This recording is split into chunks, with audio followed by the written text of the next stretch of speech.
धरना प्रदर्शन हुआ है तो सबसे पहले मैं समाज में जन्मे सभी संतों गुरुओं जिन्होंने मिशन ये पीड़ा सहन कर इस मिशन को चलाया तथागत भगवान गौतम बुद्ध साहब को कोटि कोटि नमन करता हूँ। शिक्षा की ज्योति जगाने वाले महात्मा ज्योतिबा फुले साहब, आरक्षण के जन्मदाता श्री साहू जी महाराज, श्री नारायण गुरु जी को अपना कोटि कोटि नमन करते हैं। इस देश को संविधान देने वाले अपना पूरा समय इस दबे कुचले समाज के लिए अपने बच्चों तक का बलिदान दिया।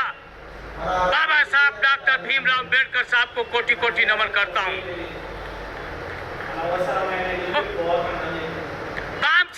DS4 बहुजन समाज पार्टी के संस्थापक मानव श्री काशीराम साहब को कोटि कोटि नमन करते हुए बहुजन समाज पार्टी की राष्ट्रीय अध्यक्षा, उत्तर प्रदेश की चर्चा पर मुख्यमंत्री रही, लोकसभा राज्यसभा जिनको आयरन लेडीज के खिताब से जाना जाता है, आदरणीय बहन कुमारी मायावती जी को अपना आदर्श मानते हैं और हमारे युवा दिलों की धड़कन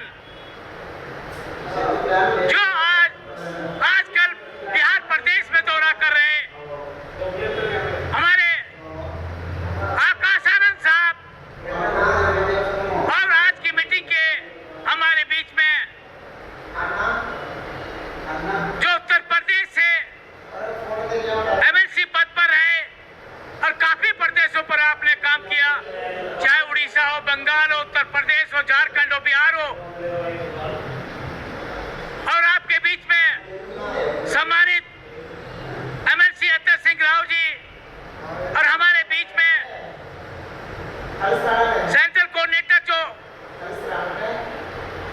तेलंगाना आंध्र प्रदेश को देख रहे सम्मानित M बलैया जी, दूसरे कोऑर्डिनेटर सम्मानित जी, और इस प्रदेश की कमान संभाले आपके बीच में जुझारू नेता और हमारे यंग छोटे भाई श्री बंदेली लाल गौतम जी, वाइस प्रेसिडेंट श्री जानकी प्रसाद जी, श्री संपदा राव जी, आर्य मल्लिकार्जुन जी, और हमारे बीच में रिटायर्ड जज सम्मानित गुरुप्पा जी और सफल संचालन कर रहे समान चंद्रसेन जी, तो सभी को मैं जो सभी लोग बैठे हैं, जो प्रदेश की मीटिंग, जिले की मीटिंग, विधानसभाओं की मीटिंग के मेंबर, बाम से BBF और जो पदों पर भी नहीं है वो भी अपना इस एट्रोसिटी के प्रोग्राम के लिए यहाँ आए हैं, तो सभी को मेरा हाथ जोड़कर जय भीम।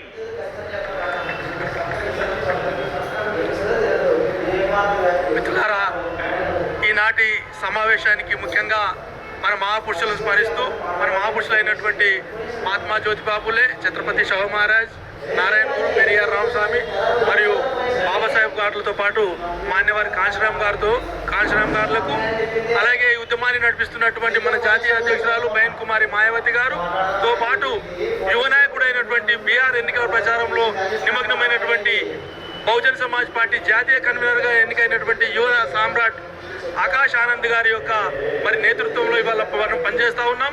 ఈ సందర్భాన్ని పురస్కరించుకొని వేదిక మీద కూర్చున్నటువంటి నా ఈ సమావేశంలో ముఖ్య అతిథిగా వచ్చినటువంటి గౌరవనీయులు అతర్ సింగ్ గారు, XMLC, చాలా రాష్ట్రాల్లో కోఆర్డినేటర్గా పనిచేయడం అనేటువంటి జరిగింది. అతనితో పాటు వేదిక మీద ఉన్న నాయకులందరికీ ధన్యవాదాలు. आज जैसे हम लोग यहाँ पर इकट्ठे हैं, इससे छुटकारा पाने के लिए आपको संसद, विधानसभाओं में अपनी ताकत को भेजना पड़ेगा, चाहे राज्यसभा, चाहे लोकसभा, चाहे विधायक, चाहे विधान परिषद, उन मेंबरों को चुनकर जब तक हम वहां पर नहीं भेजेंगे तो हमारी बात को सुनने वाला कोई नहीं है। మిత్రులారా, మన శక్తిని పెంచుకుంటూ పోవాల్సిందే. శక్తిని పెంచుకుంటూ పోతే తప్ప మన మాట ఎవరు వినే పరిస్థితి ఉండదు. శక్తిని పెంచుకోవడం అంటే చట్టసభలకు ప్రతినిధులు పంపడము, అసెంబ్లీకి ఎమ్మెల్యేలని, పార్లమెంటుకు ఎంపీలని పంపాల్సిన పరిస్థితి ఉంది. అప్పుడు మాత్రమే మన మాట ఎవరైనా వినడానికి ఆస్కారం ఉంటుంది.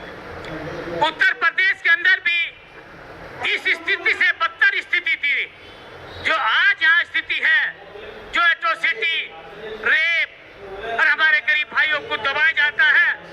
पर हमने सब लोगों ने मिलकर, सब पार्टियों को छोड़कर, चाहे कांग्रेस और बीजेपी, आदरणीय बहन कुमारी मायावती को उत्तर प्रदेश का शासक बनाया और एट्रोसिटी खत्म हो गई। ఇంతకన్నా భిన్నమైన పరిస్థితి, ఇంతకన్నా అధ్వానం పరిస్థితి ఉత్తరప్రదేశ్లో ఉండేది. అక్కడ ఉన్నటువంటి ప్రజల్ని, ఆ పరిస్థితుల్ని మేల్కొల్పి అక్కడ ఉండే సమాజాన్ని మేము రాజకీయ చైతన్యం చేసి, ఆ రాజకీయ చైతన్యం ద్వారా బెంజీ నేతృత్వంలో ఉత్తరప్రదేశ్లో ఇటువంటి ప్రభుత్వాలను కూల్చి బహుజన్ సమాజ్ పార్టీ అధినాయకురాలు బహన్ కుమార్ గారిని ముఖ్యమంత్రి చేసినటువంటి ఘనత ఉత్తరప్రదేశ్కి సంబంధించింది. जब आदरणीय बहन कुमारी मायावती जी उत्तर प्रदेश की चौथी बार मुख्यमंत्री बनी तो आदरणीय बहन कुमारी मायावती जी ने 1,60,000 गुंडों को जेल में भरने का काम किया। और जो लोग या तो प्रदेश को छोड़कर बाहर चले गए या अपनी जमानत छोड़कर जेल में चले गए, ये आदरणीय बहन कुमारी मायावती जी की देशभक्ति। 4వ సారి బహన్ కుమారి మాయావతి గారు ముఖ్యమంత్రి అయిన తర్వాత బహన్ కుమారి మాయావతి గారి పాలనలో ఈ రాజ్యం అంటే ప్రజల మీద పడి గుండా రాజ్యం చేస్తున్నటువంటి వాళ్ళు, గుండాలు, అంతకులు ఎవరైతే ఉన్నారో వాళ్ళు 2 చోట్ల దొరికి ఉన్నారు. వాళ్ళు ఆ రాష్ట్రమన్న వదిలేసి వెళ్ళిపోయారు లేదా జైళ్ళలో మగ్గారు. 1,60,000 మందిని గుండాలను జైల్లో పెట్టిన ఏకైక నాయకురాలు బహన్ కుమారి మాయావతి గారు.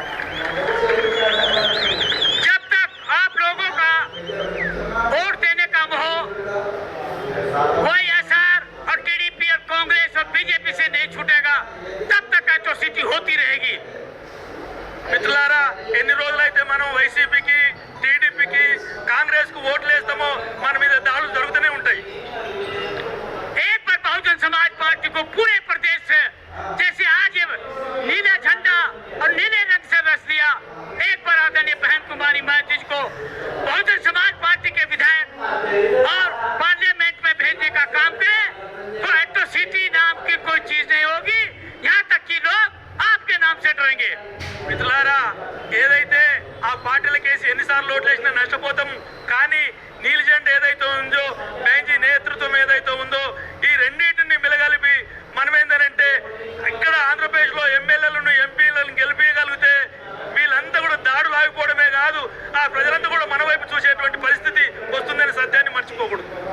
तो इसलिए हम लोग आपसे, आपके बीच में आए हैं, क्योंकि आपकी पीड़ा हमारी पीड़ा है।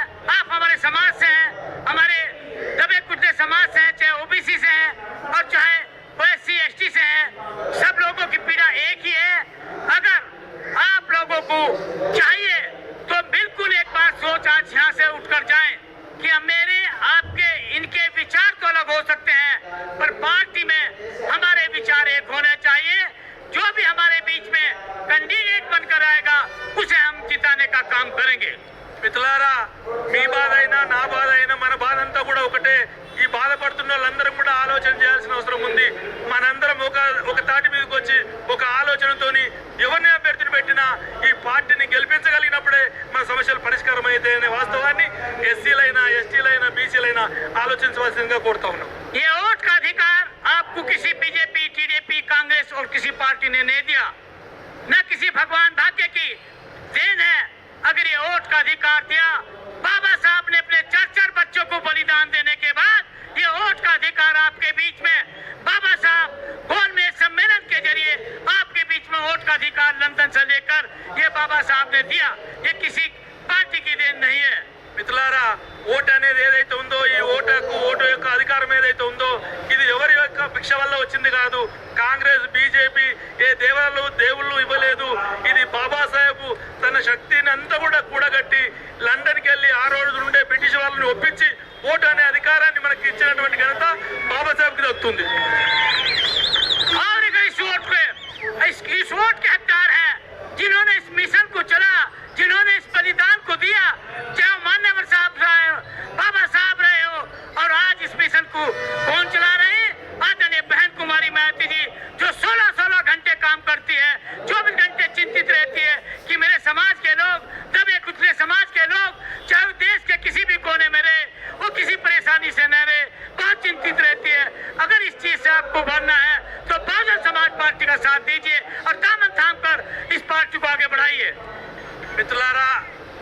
ఉద్యమాన్ని బాబాసాహెబ్ అంబేద్కర్ నడిపిండు, ఈ ఉద్యమాన్ని మాన్యవర్ కాంశీరామ్ గారు నడిపిండు.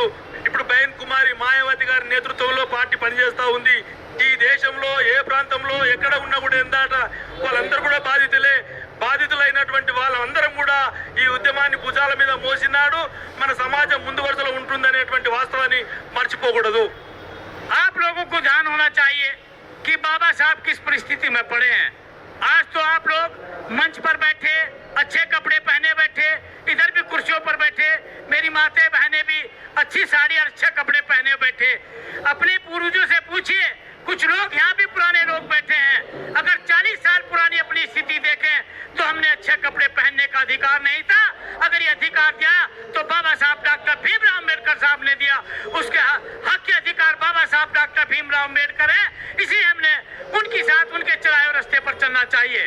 మిత్రులారా, ఇక్కడ ఎవరైతే మనందరం కూడా ఇటువంటి స్థితి రావడానికి కారణం బహుజన సమాజ్ బాబాసాహెబ్ అంబేద్కరే కారణం. ఎందుకంటే ఇక్కడ కూర్చున్న మీరు కానీ, వేదిక మీద ఉన్న మేము కానీ, ఇదంతా కూడా ఆయన కృషి వల్లనే వచ్చింది.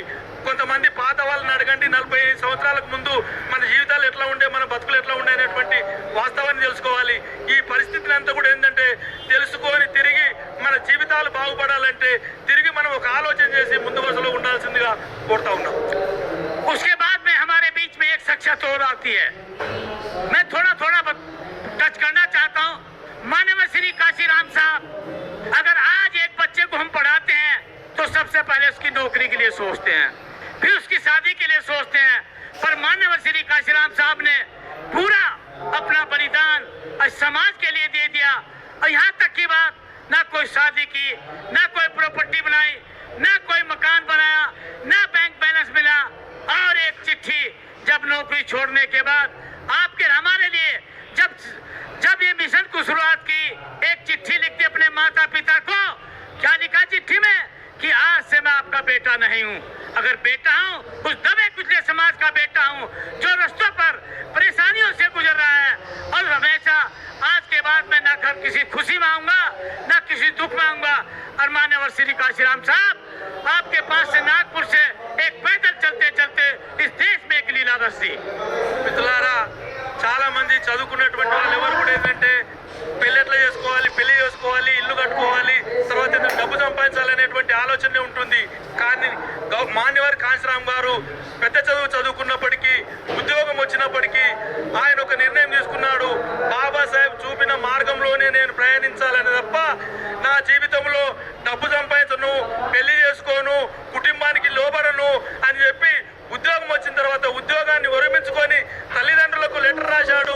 ఆ లెటర్లో ఏం చెప్పాడంటే, ఇక నుండి నేను మీ కొడుకును కాదు, ఈ దేశంలో నష్టపోతున్న ప్రజలు ఎవరైతుండ్రో వాళ్ళకు బిడ్డగా ఉంటాను నేనని చెప్పి మిమ్మల్ని వదిలేస్తున్నాను.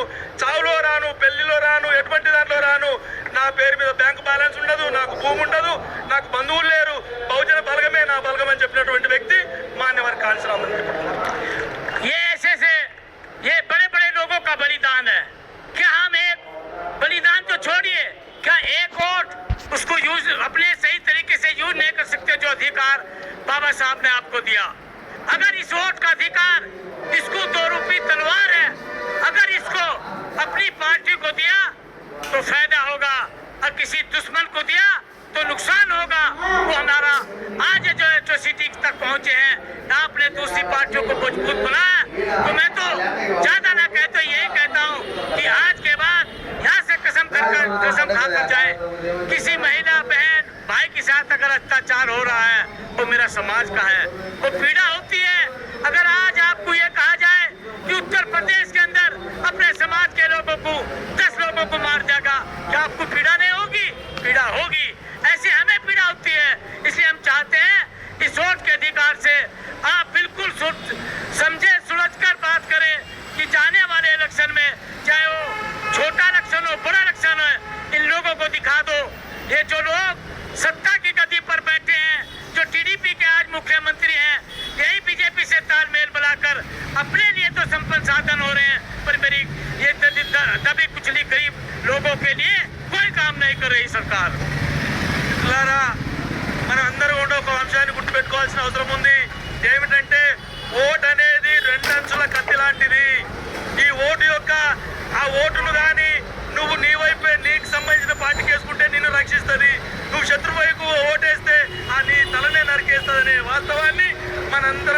గుర్తించాల్సిన అవసరం ఉంది. ఇట్లా గుర్తించనంత కాలం ఇప్పటివరకు దాడులు జరుగుతున్నాయంటేనే మన వ్యతిరేక పార్టీలు అయినటువంటి కాంగ్రెస్కు, బీజేపీకి, తెలుగుదేశంకు ఓట్లు వేయడం వల్లనే నష్టం జరుగుతూ ఉంది. ఈ దేశంలో ఎటువంటి పరిస్థితి వచ్చినప్పుడు కూడా నష్టపోతున్నటువంటి వాళ్ళము, బాధపడుతున్నటువంటి వాళ్ళము మనమే. మన జీవితాల్లో మార్పు రావాలంటే, మన స్త్రీల్లో జీవితాల్లో మార్పు రావాలంటే, మన బతుకుల్లో మార్పు రావాలంటే మన జెండనే మోయాల్సిన అవసరం ఉంది. అది ఉత్తరప్రదేశ్లో నష్టం జరిగినా, కర్ణాటక రాష్ట్రంలో జరిగినా, ఎక్కడ అన్యాయం జరిగినా మనకే అన్యాయం జరుగుతుంది. కాబట్టి ఈ అన్యాయానికి గురైనటువంటి వాళ్ళ పట్ల అప్రమత్తమై ఇవాళ ఏదైతే బీజేపీ సరసన చేరినటువంటి చంద్రబాబు ఉన్నాడో ఒక్కొక్కసారి ఒకలాగా మాట్లాడుతుండు. ఎవరు అధికారంలో ఉంటే వాళ్ళెంబడి మోసేటువంటి వాళ్ళు ఈ దొంగలంతా కూడా ఒకటానికి సంబంధించిన వ్యక్తులనే వాస్తవాన్ని గుర్తించాల్సిందిగా కోరుతా ఉన్నాను.